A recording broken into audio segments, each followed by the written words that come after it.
Hello and welcome to the first ever edition of Robbie's Recommended Reading on video. I'm coming to you from Texas, where unfortunately the COVID-19 epidemic is still very much in full swing. So I hope wherever you are, you're staying safe, you're staying home, and you're wearing your mask. All things, incidentally, which you can do while you're reading comics, which of course is the subject of this video series. But before we get into this week's recommendation, I thought it might be worth taking a second to tell you about my own journey with comics, because I feel like there might be some of you out there that are only familiar with these characters as they've appeared in movies or TV shows, which is totally fine. But there's a whole different depth to them if you can kind of go into the comic pages. So for me, I was raised reading comics to some extent, right? Like I read old Spider-Man stuff from Lee Ditko. I read the Bendis, Bagley Ultimate Spider-Man from the early 2000s. But after that, probably for 10, 15 years, I didn't pick up a comic book. I actually didn't pick up a comic book again until the first year of law school, which for me was when I was probably 26 years old. And I guess I wandered into a comic book store seeking some kind of respite from case law and found my way, incidentally, to a Daredevil comic by Brian Michael Bendis and immediately fell in love, and here we are. And my point in saying all of that is, if you're thinking, oh, like I'm too old, or I'm too grown up, or too busy, or too responsible, or whatever the reason may be, it's never too late to get into comics. It's never too late to introduce yourself to this really fun, really unique storytelling form. And maybe, moreover, it's never too late to kind of introduce yourself into this great community.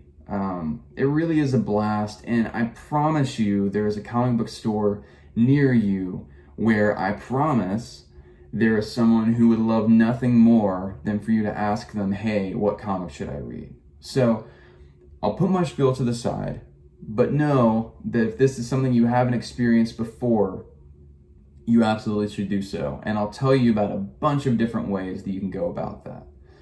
However, this is not a show about comics in general. This is not a show about how to read comics.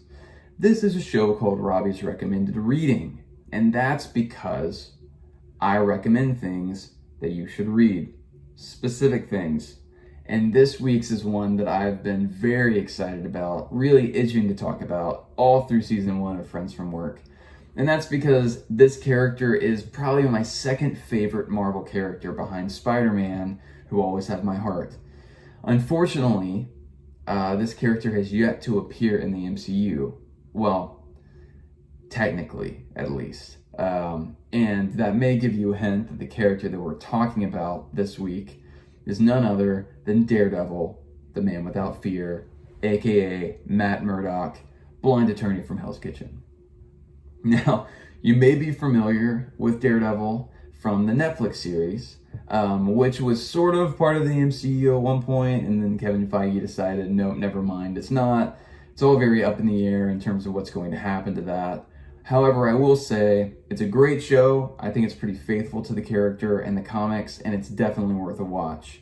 You may also be familiar with Daredevil because of the early 2000s film starring Ben Affleck. That movie is terrible, and it's absolutely not worth a watch. So, regardless, if you haven't experienced Daredevil in the comics, you're missing out. And here's why. As much as I love the Amazing Spider-Man comics, as much as I love X-Men comics, as much as I love Avengers comics, I can think of very definite highs and lows through all of those runs. Different eras that really work and different eras which really don't. Daredevil is sort of unique in that after a certain point, it's just good. I mean, maybe there's an issue here and there, maybe there are a few issues or maybe a run that isn't totally on par with the rest, but by and large, this thing bats 1,000. And that's really in large part, I would say, due to one particular creative team, because while Stan Lee created Daredevil around the time he was creating Spider-Man and Fantastic Four, I would say the Daredevil that we know and love, that has given rise to kind of the pop culture version of him that we're familiar with is really the product of Frank Miller and Klaus Janson. And this here is their entire run on the character, collected in one of these Marvel omnibus formats, which I will say is my favorite way to collect runs like that I know that I love, that I want to have on my shelf. The quality of the pages, of the binding, I know I'm sounding nerdy, but it's really like I can't think of a better way to collect something that you know that you're going to want to read over and over again. And I mean, as much as I'll talk about Frank Miller's writing, you can see here, this is sort of the definitive Daredevil that Klaus Janson gives us there, and that Frank Miller gives us, because what's amazing about Miller is he's one of these guys that not only is an insane writer, but is also, I would say, one of the more influential comic book artists out there. And I'm going to stop before I get much further, because if you're not familiar with comics, you may be thinking, where have I heard the name Frank Miller before? If you're at all familiar with comics, you know him, if nothing else, from Batman comics like Year One and The Dark Knight Returns, which are maybe some of the most famous comics of all time. But even if you have no familiarity with comics at all, I'm sure you recognize his name in association with movies like 300 or Sin City. The bottom line is, I would say Frank Miller, maybe more than anyone, is responsible for the direction that modern comics has taken since he kind of hit the scene in the late 70s and early 80s. And what's really interesting about this Daredevil book is this was really what he and Janson kind of cut their teeth on. And that's what I mean whenever I say that Daredevil has proven to be maybe the most consistently great comic that I've read, is whether intentionally or just whether it's some kind of serendipity, all of these great creative teams wind up like cutting their teeth on this character. And so whether we're talking about Miller Janson or we're talking about Bendis Malieve, whether we're talking about Wade Samney, Brubaker Lark, even now, the current run of Daredevil is one of the best books on the stands. And so if, as I'm talking about this, you're wanting to read a book that's coming out currently, one, Chip Zdarsky is just fantastic. So really anything that he's written I would recommend. But his run with Daredevil is one of my favorites that I've read, again, out of a lot of really great Daredevil runs.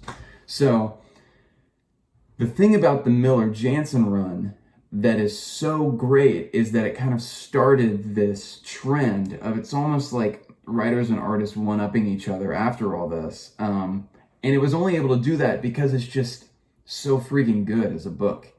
And it's not just that it has this legacy where, you know, it introduces the Kingpin as a Daredevil villain, it introduces Elektra as a character.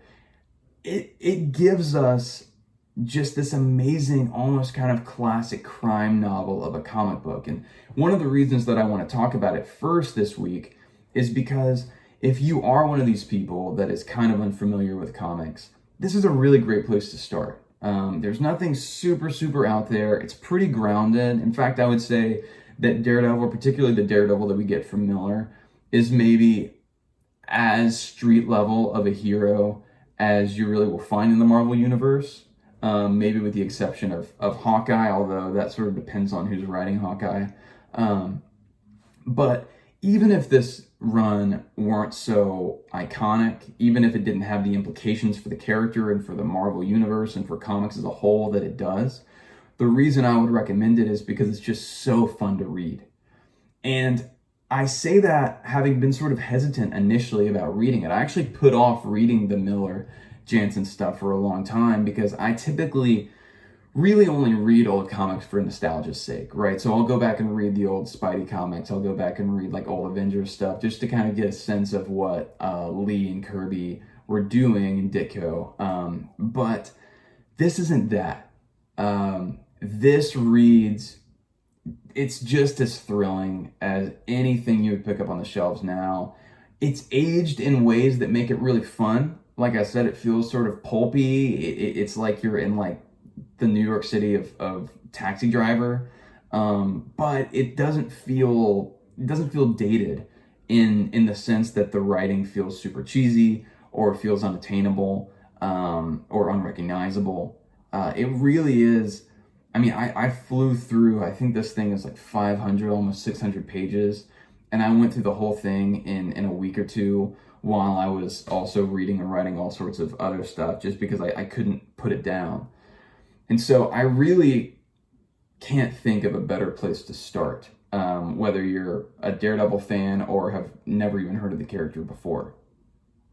But you might be asking, well, Robbie, that's a really big book, and I'm going to Google this in a moment and realize that for the most part, these big omnibus style books that you're saying are so fun, I'm going to realize that they're actually very expensive. One, that's true, although I will say if you like collecting things in this way, reach out to me because there are always places where you can find really good deals on this stuff, and I really do think it's worth it. It's just fun to have a sturdy collection of something that you know you're going to come back to. But if not that, there's also single issues. There are trade paperbacks, where you have like 5, 6 issues. These are all collected in that way as well. But again, as I've talked about before, if none of that is an option, the easiest way to get into any of these Marvel comics, and the entire Miller Jansen run fits into this category, is through Marvel Unlimited. And that's just an app you can download on your smartphone, on your tablet, and it contains virtually the entire Marvel Comics library. Really anything that you can think of is there. It's like $9.99 a month. I think you get the first month or the first week free. So it's a great chance to just try it out and try comics out. And you can start either with this run that I've recommended. You can reach out to me if you're looking to start with another character, and I would love to give you a great starting point. Even if you just want to start a whole era of Marvel Comics, I'd be happy to do that.